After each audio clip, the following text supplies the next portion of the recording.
Before I start talking about stage 15, I need to talk about stage 14. As I said, Tiemann Aresman was by far the strongest in the breakaway. He absolutely destroyed everyone on the penultimate climb, Col de Persuade, and in the end managed to win in front of Tadej Pogacar, 1 minute and 8 seconds in front of him.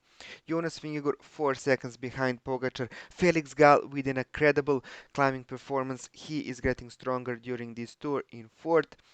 Florian Lipovic in fifth, only Healy, Roglic, Johannessen, Vokelan rounding up the top 10.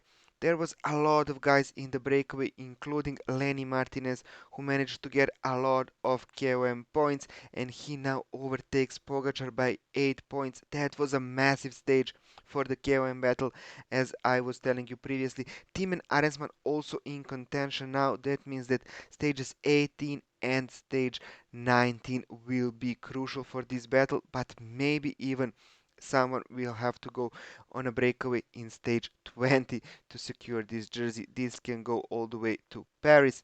In the points classifications, Pogacar and Jonathan Milan both took 20 points today, but it is a big win for Milan as he didn't lose any of his advantage over Pogacar in a mountain stage. Mathieu van der Poel still in third.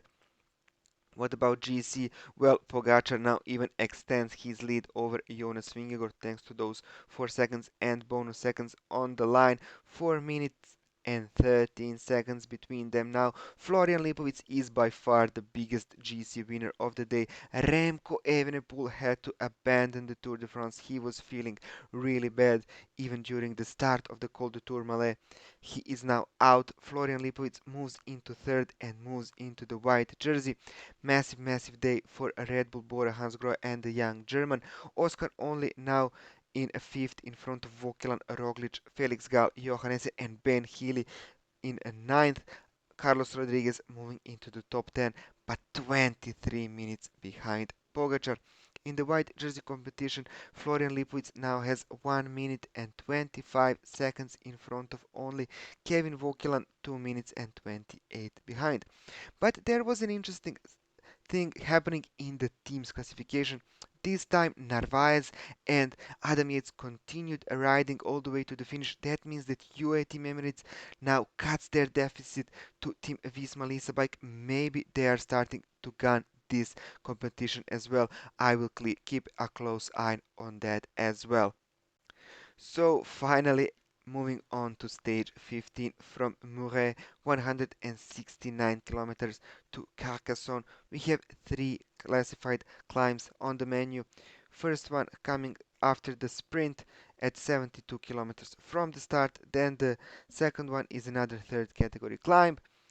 And then another third category climb some 50 kilometers from the finish, but uphill section goes all the way to 40 kilometers to the finish, and then a really long descent almost heading into the city of Carcassonne, and then just 8 kilometers on the flat roads.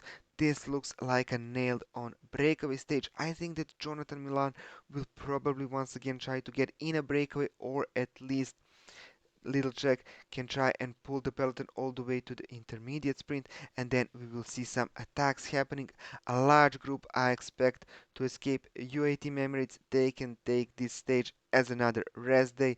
Basically, even if someone dangerous get in a breakaway, they still have massive, massive advantage. They will only look at Vingegaard and maybe Lipovic to discourage them from going in a breakaway and getting some time. Otherwise, I think they will take it easily. Maybe they send Valence or maybe Sivakov in a breakaway if they really are serious about that team's classification. This stage can tell us a lot.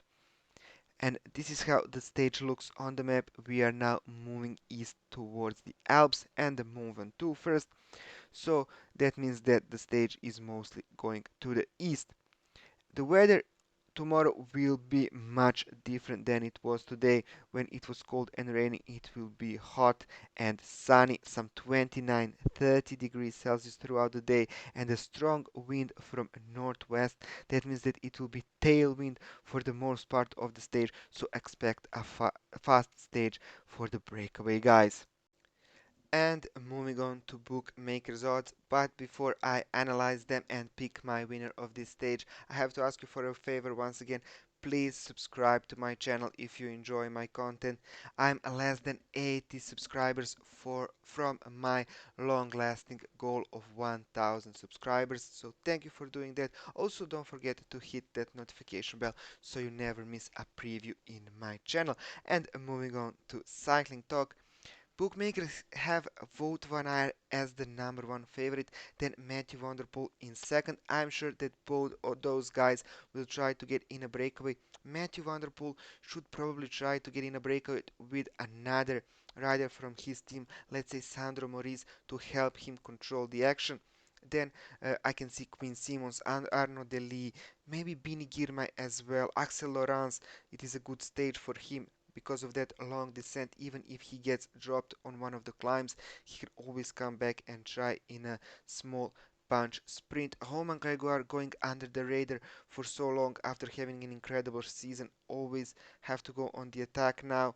And Mauro Schmid didn't look that good in the last few days, barely even surviving that time trial, so I don't see him going good again. Thibaut Nice also doesn't look good, but I'm sure that a little Czech will try with him or Squinch alongside Simons. Alex Aramburu, Ben Healy maybe now going for the GC, he won't be let in a breakaway. Fred Wright and Mohoric for Bahrain, Ivan Romeo for Movistar, they are really having an awful Tour de France. Luke Plapp, but maybe too easy of a stage for him. Jonathan Narvaez maybe for a UAE Team Emirates. I think they need to send someone in a break. We know that Wisma will, so Narvaez and Soler, he always likes to go in breakaways, is a good option for them. Harris Finney, Nelson Powells for EF Education first. So there will be a huge breakaway. I think at least 15-20 guys.